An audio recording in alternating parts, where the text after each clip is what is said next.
Today we are greatly joined by the CEO and the Commissioner of Border Management Authority, Dr. Michael Masiapato. Commissioner, welcome to the SAPO podcast. Thank you very much, Receiver, for this opportunity. We are very much grateful as the Border Management Authority that we have been, invited to come and be part of the SAPO podcast. We know you are a very busy man, and indeed, from the side of the podcast, we are humbled. SAPO is humbled to really have you here in the podcast. I think without any waste of time, when we look at Border Management Authority, a lot of people, they hear about it, they hear BMA, they see in the news. Maybe just take us through, just to tell us more about Border Management Authority, to say, what are we talking about? Maybe the first thing to start by, so that there is context, in terms of the response, is basically to indicate that at the point of transition in South Africa, especially in 1994, we ultimately inherited what we call a multi-agency approach in as far as border management is concerned. So we ended up having a lot of departments, that would have sent officials at the port environment to do a number of work, that had to be implemented on the ground. So in that context, for example, we had the Department of Home Affairs, the Department of Agriculture, the Department of Environment, the Department of Health, we had the police, and all of those kind of structures. So a multi-agency approach ended up creating a lot of challenges, for us, as a country. And that is why there was a decision around 2009 that there is a need to move away from a multi-agency approach and create an integrated border law enforcement organization with the intention to establish a frontline organization that is going to be responsible for the implementation of border laws across all the value chain. So it was on that basis that the Border Management Authority had to be established. And of course, we had 15 years of discussing the establishment of the BMA in terms of the BMA Act, discussions during the bill time in Parliament and all of those kind of issues, to the extent that ultimately it was then passed in July of 2020, and that ultimately is what gave rise to the establishment of the Border Management Authority. So it is the third national law enforcement armed authority in the Republic after the police and the Defense Force, established by Section 1993 of the Constitution. You're really unpacking it quite well. From its establishment, I think there were discussions in the PSCBC. You also had the first 200 border guards who were trained at Zondervater Academy there of DCS. And after that pass out, that's when we started to see that there is Border Management Authority. Maybe take us through that journey as we have outlined. You see, the first point in terms of the establishment of the BMA was the basic understanding that if you are to establish this single authority, and it is to operate across the ports of entry, which are 71 as we speak, but also to operate at the border law enforcement area. The reality is that there are already officials from all these departments who are already working in those particular spaces. So based on that, we had to then use an integration model. An integration model means the activation of Section 197 of the Labor Relations Act and make sure that we are able to get these officials to leave their respective departments and ultimately join this particular authority. It was on that basis that we then started what we call the NMOG process. That is the National Macro Organization of Government, where we then bring in all these departments into a platform where we started to engage in identifying the number of officials involved and of course the kind of tools of trade they are using and all of the other issues, to the extent that we're able to take down all of those factors. So because we had to then move the people out of the public service to join a public entity, we then had to go to engage with labor.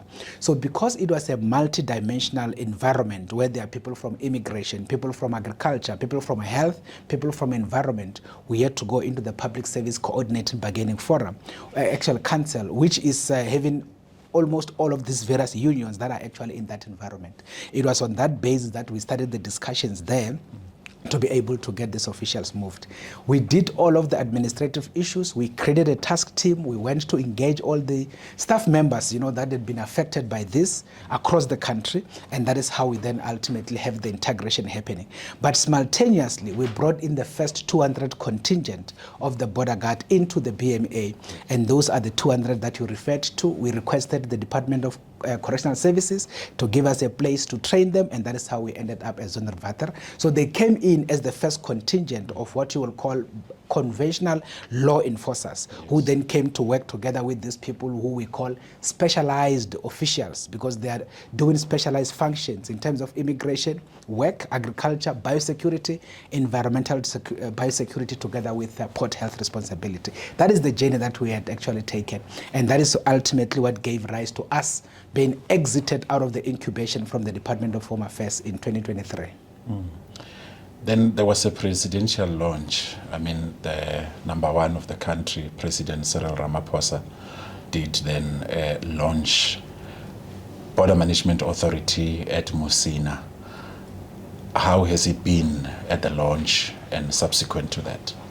Yeah, you see, because we have been in the journey of creating, as I said, the third armed national law enforcement authority, you will remember that according to our constitutional imperative, the president is the commander-in-chief of the armed forces.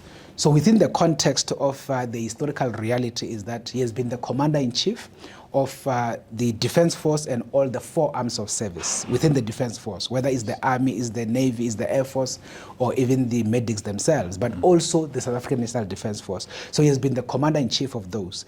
Now, with the BMA being established, being a third national armed law enforcement authority, it then means that it is now bringing the third layer in as far as national armed law enforcement authorities are concerned. So on that basis, the launching of the Border Management Authority could not have been done by anybody else except the Commander-in-Chief of the Armed Forces. So it was on that basis that on the 5th of October in 2023, we had to go to Musina. And by the way, it was the president who had actually instructed us to make sure that the launch happens closer to a port. Initially, we wanted to do it here in Pretoria and all of those. He said, no, we need to go to a port, and that is how we ended up in Musina, and that is how it had to unfold. So what does it mean in terms of the president having to launch the BMA? One, as I said, being the commander-in-chief, but the most important thing that he had to do on the day, he had to, in a way, commission the first commissioner of the Border Management Authority. He has to rank that particular individual as the first commissioner of the Border Management Authority. But more importantly, he had to then give him the sword of authority to say that you are responsible for border law enforcement across the 71 posts, but also in the border law enforcement area, as it were. So that particular ceremony, it basically represents a reality that any other subsequent commissioner, we don't necessarily have to have the president doing the ranking or even the exchange of the sword, but the current commissioner will then be able to do that to the person that will follow afterwards. So that is the significance of that particular day, and that is why the president had to be involved in that particular process. But again, it was to also say to South Africa, there is a new third national armed service that I'm presenting to you to be responsible for border law enforcement issues. Yeah, I mean, how did you feel? I mean, it was history that was being made. You got to be commissioned as a commissioner, including your deputy commissioners. Everybody was there, and the parade ground was quite so full.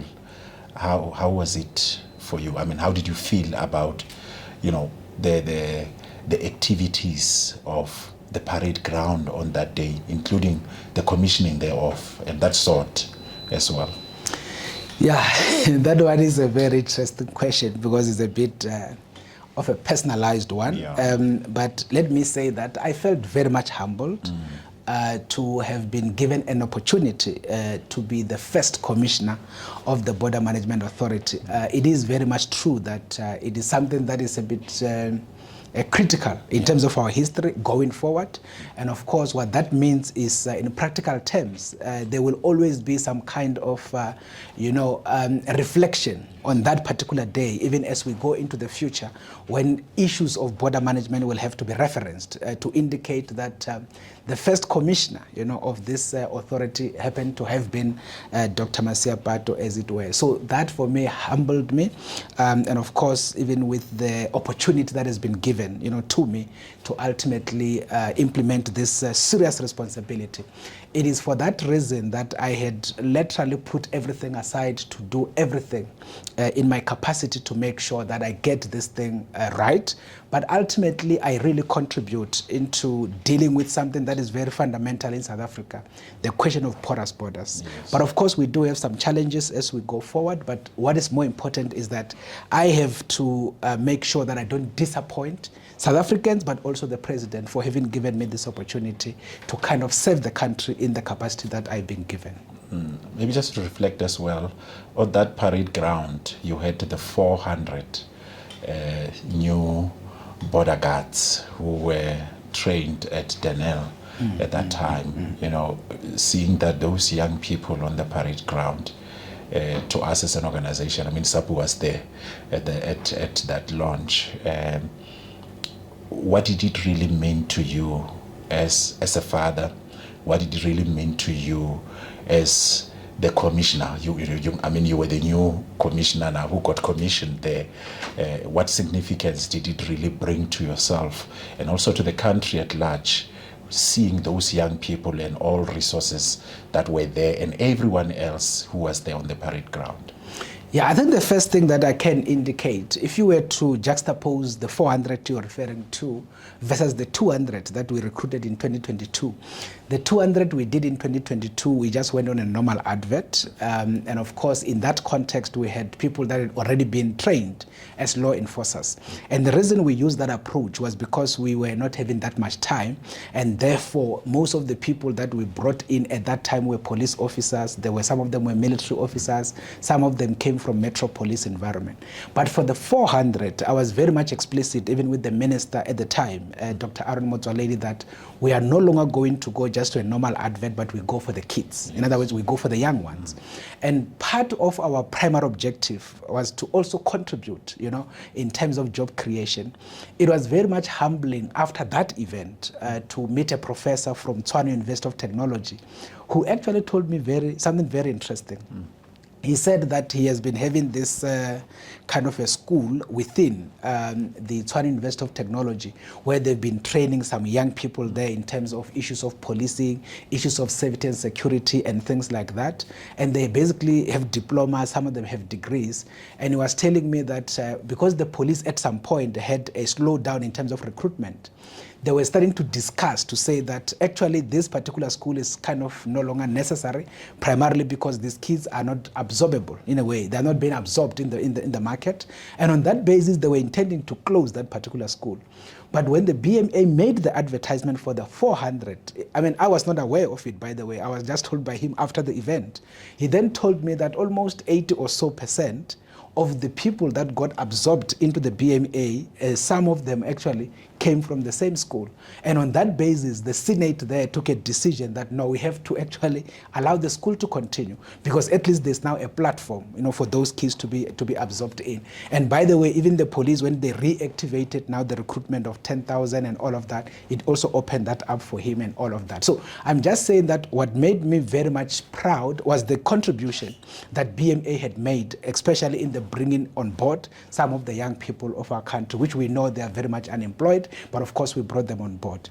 But by the way, additional to the 400 border guards, we also had 50 coastal guards. That is the team that we don't mostly talk about, but they are there, 50 of them, and you would have seen that they were in a navy blue uniform. So those are the coastal guards that are meant to operate in our coastline, but also in our harbors across the ports. So as we speak now, that team is actually, that team of the Coastal Guards, they are in Durban Harbour, they are in PE Harbour, Port of Gqeberha, they are in Cape Town Harbour and all of those. But we are still working to get their tools of trade, which is supposed to be the speedboats for the purposes of them to be able to do their work. As we speak now, they are just stationed in the harbours and they are not able to do patrols as yet, but as soon as we get those speedboats up and running, they will be able to start functioning, as it were. So generally from where I sat, it was a proud moment, especially during the inspection of the parade with the president, because remember the president was there in front together with the minister, and I was just behind them to be able to allow the president to to observe the parade, as it were. So it was a very great day, as it were. Yeah. Now the launch occurred, then you were quickly faced with your first festive season operation. How was the first festive season operation and subsequent operations that came, which were then conducted by BMA around all borders in South Africa? Yeah, you see, indeed, the 2023-2024 Easter period, the festive period was our first official operation that we had to conduct. And as you will know, it is a very difficult period. It is a difficult period because generally we operate at, I will say, at a very strained capacity. But during that period, there's a lot of people that demand, travel, as it were. But at the same time, there's a lot of, a lot of criminality that happens, during those kind of periods. So on that particular basis, exactly around that launch period in October, it meant that we had to start to kickstart our planning for the festive period, as it were. And on that basis, we assembled all of the teams that we put on the table to be able to put together the plan. So the model of planning that we do is actually a bottom-up approach. It's not a top-down, it's a bottom-up approach, meaning each and every port will then develop their own port operational plan in terms of mapping out how they're going to manage the people, how they're going to dissect the different types of travelers, those that are pedestrians, those that are in conveyancing, which is buses and taxis, those that are in small vehicles, but also the trucks. So they do an actual operational plan on the ground at a particular port, and also be able to be guided by state security in terms of what are the key areas of vulnerability, what are the issues of concern, and things like that. So they're able to put all of those together as various ports. So all of those various plans at the port level then get dissected into a regional plan. Remember, we have 4 regions as the BMA.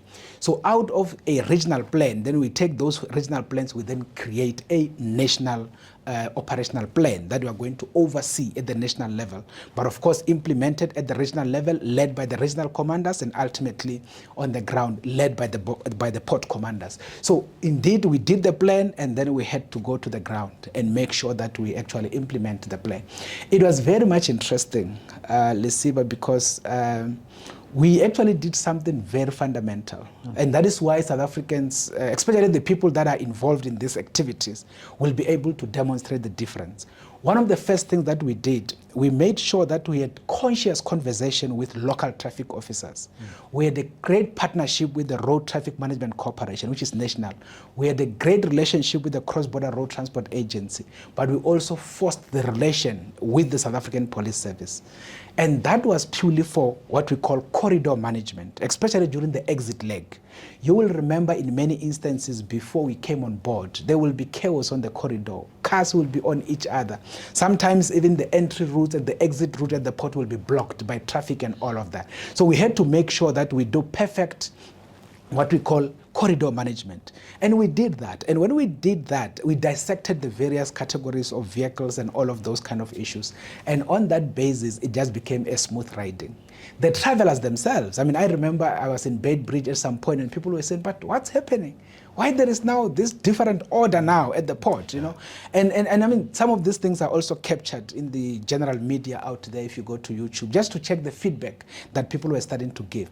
To the extent that we started to even deal with this issue of having trucks sitting on the corridor for 2 weeks, sometimes 3 days, and all of those kind of issues. Today, we talk a different ball game. You can talk to various, I will say, freight forwarders. They will give you the testimonies. If you go to N4 corridor into Libombo that goes to Maputo Harbour, you will get testimonies. I mean, people in Komati Port used to complain that the trucks had caused chaos around the city and all of those. We got in there, we petitioned them, we made sure that they all sit beyond the yellow lane and they're all disciplined. So we reduced the traffic line, which was around 50 kilometers. Now at least we talk about 3 to 5 daily and no longer 50 Ks. So these are some of the interventions that we have done in subsequent, I would say, festive operations, but also even the work we do in between. And we have done a lot of other interventions to bring efficiencies in the port to make sure that we are able to do this work better so that the travelers at least have a better experience. Yeah. There are numerous successes that BMA has achieved. I mean, we've seen it, it's reported in the media, there are videos, there's a lot of data in relation to that. Maybe can you share some of them with us? And if maybe there's a specific one that is really outstanding to yourself as a CEO, could you please share that as well? Yeah, you see, one thing that we have been doing, and that is basically for our record-keeping purposes, is also to do some incremental counting of the numbers of people that we have intercepted who were attempting to enter the country illegally.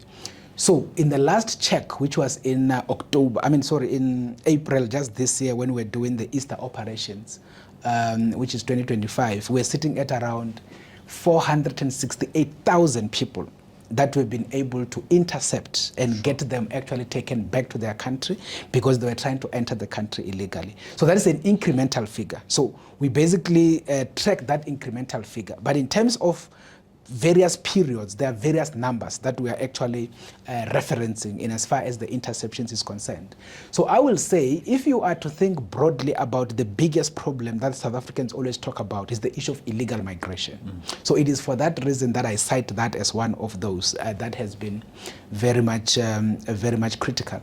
But I can also cite what happened on the 3rd of December in 2023, yeah, which was very much something that was seriously covered in the media. And of course, it also created some kind of confusion. And that was the interception that we have done with the border guards. I mean, this is like our first operation. Yeah. So what I then instructed the guys to do is, firstly, I said to the guys, this thing that people will just enter into a port as they wish. And when they are inside the port, they can go to wherever that they want to go. That must stop. So we need to do conscious access control into the ports of entry, particularly for the land ports. Because what we want to achieve is that only people that are authorized travelers must actually find themselves inside the port. We don't want in the port some roving fellows that are not accounted for. So it was on that basis that I've said, as an example in Bait Bridge, the North Gate, we actually close the entry point in the North Gate with the border guards. Everybody that arrives from the Zimbabwean side must be assessed to check if they are legitimate travelers with legitimate passports before they enter the port environment to be processed. So that was the decision that I've taken. And again, in the South Gate, similarly, when somebody is from South African side, to enter the port, they must have travel documents and they must be legitimate travelers. Now, when they exit on the South Gate from the Zim side, there is a second level of check, whether they've been processed, their passport stamped and stuff like that. So when I implemented that, my intention was a port is actually must be a sanitized space to the extent that no person without documents must appear before an immigration officer, because that's where corruption comes from. So at the end, if people who appear before an immigration officer are people with requisite documents, there won't be a reason for anybody to corrupt anyone. And that has been my strategy. But what was the first implication? The first implication was, in the night of the 3rd of December, we had the border guards in the North Gate. Now, over time, I think from 12 o'clock until around 3 in the morning, they got confronted by 43 buses, coming at different intervals. And those buses, as they came in, and by the way, it was at the time when schools actually were closed on the Zimbabwean side. Now, laterally, what seems to have been the culture is that when schools get closed, people who are in the South African side who are Zimbabweans will just call some people that side and say, please bring my child, please bring my child. None of these children, number one, have any travel document. Literally, they have no passport. But secondly, they have even no authorization for them to be traveling with a stranger, obviously to cross a border, as it were. Now, our guys, when they got confronted by that situation, based on my instruction, literally, they actually pushed them back, meaning they refused them to enter the port. And that is how then we electorally rejected them. Now, that happened on a Saturday into Sunday, and on Sunday we're going to announce our plan for that festive period. Now my team on the ground phoned me to tell me that. Then we included it in the media statement. Immediately after we did that, there was an uproar. Now people were saying, but why did you return them? Why didn't you allow them in? What? I said, no, but you see, we are implementing border management differently. We only allow people to enter our country to be processed if they're legitimate. If not, they have to go back. Simple as that. And then it was a bit of a confusion. So when the political dust emerged on that particular issue, I had to say to Minister Motsoaledi at the time, Minister, deal with the political dust. I have done my job. I cannot go and take people from another jurisdiction and bring them into the country and want to start taking care of them. Because it means if we allow them in, we're going to be sitting with 400 plus children that we have to put them in a shelter, we have to feed them, and all of those kind of issues. That couldn't be acceptable. So that is why we had to say the children as they stand were literally coming through because somebody had called for them to come through. The problem is they have no travel documents, and that is why we returned them. It became a bit of a problem. But that as a model is what we implemented, and that is what we are doing even today. That is why there is less and less corruption inside the port, because the people that you will find inside the port will be legitimate travelers, instead of having a lot of people that are just roving in the port unaccounted for. Yeah, no. Yeah, that was an experience. Yeah, and imagine that was the first festive season operation ever. We've seen BMA celebrating 2 years this year.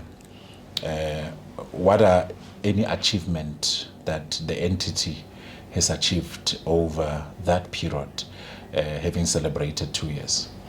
Yeah, you see, indeed, the 1st of April now in 2025, full 2 years into BMA's establishment, and now we can talk about 2 years and kind of 2 months in terms of the existence.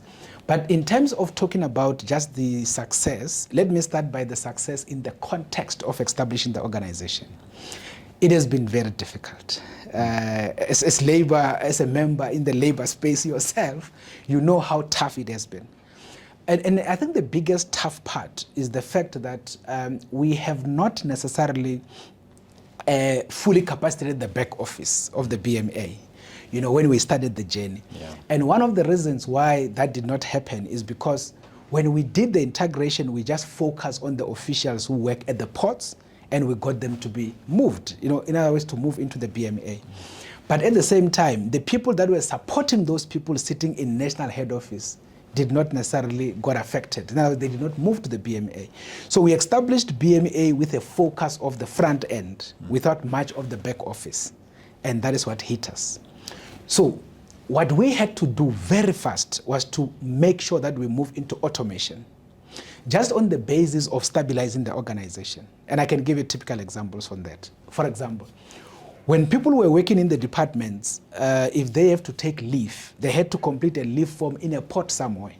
And those leave forms must be put together and they must be driven to Pretoria for them to be captured in their respective departments. That's what they used to do. Secondly, if people work like overtime or people work on holidays and stuff like that, people had to complete some Excel spreadsheet to show the hours they worked and all of those things. Those things will have to be brought into head office here in Pretoria, and therefore people will have to try and capture all of those things, you know, into some system for them to be paid.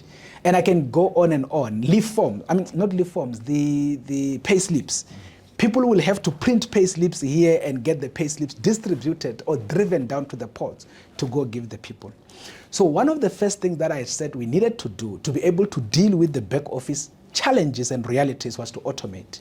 And that is why we moved very much with speed, and we automated. We procured a system called Sage, and through that we're able to automate a lot of things. A part of what we automated, for example, was the issue of the claims. So if somebody works whatever the hours they are, they just go into a system wherever they are and put in the number of hours they worked. And then their supervisor will affirm the hours. It goes to the port commander who affirms it, and then from there it goes to the regional commander who does the overall. After that, it goes straight to payroll on the system, and then from there, 2 weeks or so, they get paid their money. Simple as that. There is no that issue that we wait for spreadsheets to come from everywhere and try to capture them. Now it's automated. Secondly, in terms of the leave, similarly, people don't have to sign some paper and try to get the paper to head office. People actually do leave on their phone, literally through a Sage ESS, as it were, employee self-service. You go into the system, you put in your leave, it goes to your supervisor. Immediately after your supervisor approves, it goes to HR, to the system, and goes and deduct your leave days. Done. And that is how we have automated. So we have actually cut a lot of red tape. That's why, until this point, we are able to run BMA with 2,600 staff members, but we are less than 30. In the back office, in all the regions and also in head office. Although, obviously, we are still working on getting more capacity into the value chain. And that is purely because of automation. So we have done a lot of that, including performance management system. So there's no paper involved. Everything is on the system. The assessments of the people in terms of performance, everything is on the system. So automation has contributed for us to stabilize the organization. There's been a lot of challenges when we started with all of other issues, but up to this point, I can really indicate that we've been able to stabilize. So 2 years in celebrating the journey, I can basically say that that is one area that I say that it has been very good, over and above the rest of the issues that I've spoken about as successes at the port level. Yeah. You know, speaking of technology and how automation has really assisted, and it keeps on making sure that BMA is efficient. Around the first, it was during the Easter period. We have seen the launch of technology in terms of when it comes to border policing and stuff like that. Maybe take us through that journey. We've seen that announcement. It was made with the Minister of Home Affairs, and you were there as the CEO, and also your deputy commissioners and your staff. Maybe just take us through, and also on how effective that technology is as it was used from that period. Yeah, you see, that is a very powerful development. And by the way, we have started that in 2023 with Dr. Aaron Mutsaledi at the time. And of course, it was launched now by the new minister, Dr. Schreiber. But what we did was to request what we call CARA, Criminal Asset Recovery Account, which is administered by the Department of Justice. We actually requested 500 million to say, please help us to procure the tools of trade, because budget is a problem. Now, out of the 500 million we requested, they gave us 150 million. Then we thought, this is a very great amount. We can be able to use it optimally. And that is why we said we are going to optimize the issue of technology. And of course, the issue of drones was one of the fundamentals, followed by the issues of body cams and all of that. But what became very fundamental on the issues of the drone is, when you have deployed the drones at the port environment, it becomes very much, I would say, effective. Number one, you actually have what we call the optimal utilization of your human resources. Now, think about a situation where you don't have any drone. So if you have no drone, it means you're going to take your border guards, put them into the land cruisers, and tell them, guys, we know there are people who are avoiding coming to the port. They go out into the vulnerable segments on the borderline. So just go into the borderline and start doing some patrols there to check if you might meet them and stuff like that, literally. So you have a lot of fuel being burned for nothing, literally, because they will drive that way, then they come back and they drive that way, and they don't actually find anybody. Because at the end of the day, the facilitators for these people who will cut through the borderline are also awake, and they're able to advise them which area to go, and all of those issues. Then it basically makes your work very much difficult and very much ineffective, but very much costly. Now, with the deployment of the drones, it means that we have a control center where the drone is actually feeding data into as the drone is on the air. What it then does is we then create what we call the response teams. So people are no longer just patrolling in the dark, but people just sit in very strategic spaces. And then we have the drone on the sky. So the drone is able to monitor the movement across the vulnerable segments. So what that does is, even when people are attempting, even coming from, if you talk Bait Bridge, coming from the Zimbabwean side, we see them as they attempt to enter into the river. And then we can't do anything because they're still coming. And then we allow them to also come out of the river and then get into the bushes. And then what we then do is we then inform our border guards on the ground to indicate that as we speak now, there are this team of 5 people, for example, who just crossed into the country illegally. And by the way, the powerful part of the technology that we got is that it has AI, it is able to pick up people even in terms of human temperature, it is also able to separate between humans and animals and all of that issues. But more importantly, it's able to give a geolocation of the border guards on the ground in terms of where are those particular people. And how does it do it? So the technology in terms of the drones goes together with the body cam. So the body cam is both a device for recording, it is also taking visual, but also it is a communication device. But more importantly, it communicates back into the drone to be able to indicate to the team where are those particular people. It is for that reason that just in the festive period, over and above the number of people that we have arrested, we're able to intercept 114 facilitators. And 114 facilitators is not an easy thing, because remember, facilitators, you will not be able to pick them up unless if you have technology. So what the drones enabled us to do was to be able to identify the facilitators, because when we arrest facilitators, we never deported them. When we arrest facilitators, we take them and we take them to the nearest police station. We go charge them criminally for aiding and abetting according to the Immigration Act. Because once you deport a facilitator, 2 hours down the line, his back is operating again. And that becomes a cycle that does not end. So the more you arrest facilitators, the more you reduce illegal migration.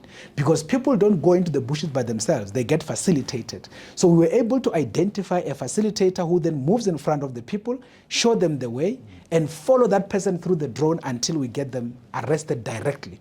And in there, we're also able to arrest South Africans who are actually using their vehicles through working with the facilitators to drive the people into the country, whether in taxis but also in private vehicles. We confiscated those vehicles, but we also arrested those drivers. So those are the kind of interventions that technology has done in enabling us to do this work a bit better. The only unfortunate part, we only have 4 drones. Yeah. But we have 71 ports, obviously. We have 52 at land, and we only had 4 of those. So what we have decided is that we are not going to put them in a particular port statically. They are going to be rotating across various ports on the basis of risk in view of illegal migration, and we'll be able to deploy them accordingly and be able to intercept. As we speak now, they're operating, and of course, now we are working a bit smarter and we are able to arrest more. Our focus is facilitators, because once you deal with the facilitators, most of the people will not actually take a risk of going into the vulnerable segment by themselves. So those are the kind of benefits that we can talk about in terms of the drones. And of course, as I've indicated, once we get more money, we'll then expand this footprint, and it will enable us to do more, better as we go. We've seen the launch of the anti-corruption initiative by the BMA and also SIU. We've also seen the colloquium on migration. Maybe you're able to reflect a bit on that as well. Yeah, so what we actually launched is called the Border Management and Immigration Anti-Corruption Forum.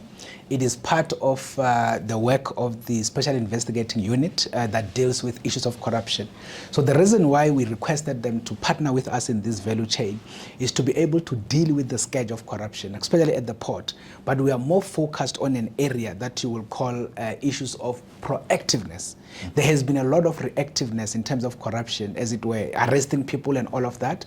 We would want to amplify the prevention aspect. We want to engage on ethics and ethos with the staff complement, but also we want to amplify issues of vetting. We also want to amplify issues of lifestyle audit. So SIU are actually helping us in the value chain, particularly in terms of dealing with issues of anti-corruption awareness, issues of whistleblowing and the rest, so that we can be able to deal with corruption before it happens, especially among our staff complement. Yeah, okay. How can BMA improve in securing our borders to make sure that our borders are not porous? What needs to be done for BMA to clearly, fully achieve that objective? You see, the reality of it is that border management is an expensive enterprise. As we speak now, the BMA is unfortunately not even just underfunded, but severely underfunded. You will note that we are now operating at a budget of 1.4 billion. And out of that budget, at least 89% of it is people's salaries. It's what we call COE. We only have 11% of the 1.4 that we use to operate the organization, and that is very bad. Which is why when we started the BMA, we requested a budget of 2.9 billion from the country or the National Treasury, and we're only given 250 million. So if you were to look at that, that was just the amount, which is kind of 8% of what we require. Our structure requires 11,000 people, we are only 2,000. So that is literally around 20% also of capacity.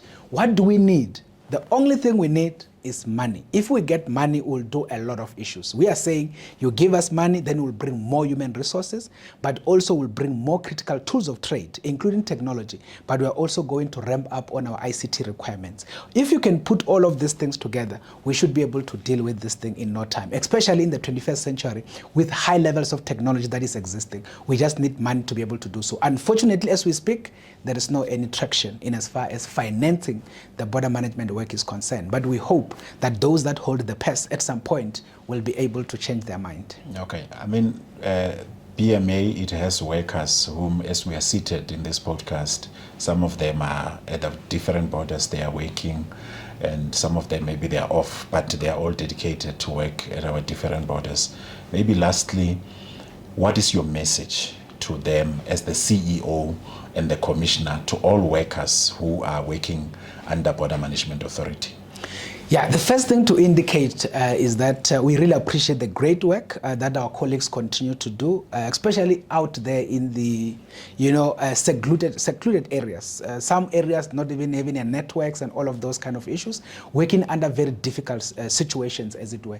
So just want to keep them, to encourage them that they must continue to hold the fort. The work they do is for the protection of the Republic. The work they do is for the preservation of the country's national interest, but it's also for the protection of the country's national security. So at the end, we really want to encourage them to keep pushing. We do hope that we will be able to get some traction in terms of funding into the organization so that we can then contribute in making their working conditions even better, bring even more and more better working tools of trade so that they're able to do their work as comfortable as possible. So from where we sit, we consider BMA as a contemporary employer. It is supposed to be the employer of choice. And of course, from where we sit, we should be able to tell them to be patient in the meantime and be able to do their best in terms of the current situation. But in no time, we believe that we'll be able to get some traction in the financial side and be able to make their working conditions even more better. Thank you so much, Commissioner, for coming to the SAPU podcast and really having this great conversation with us.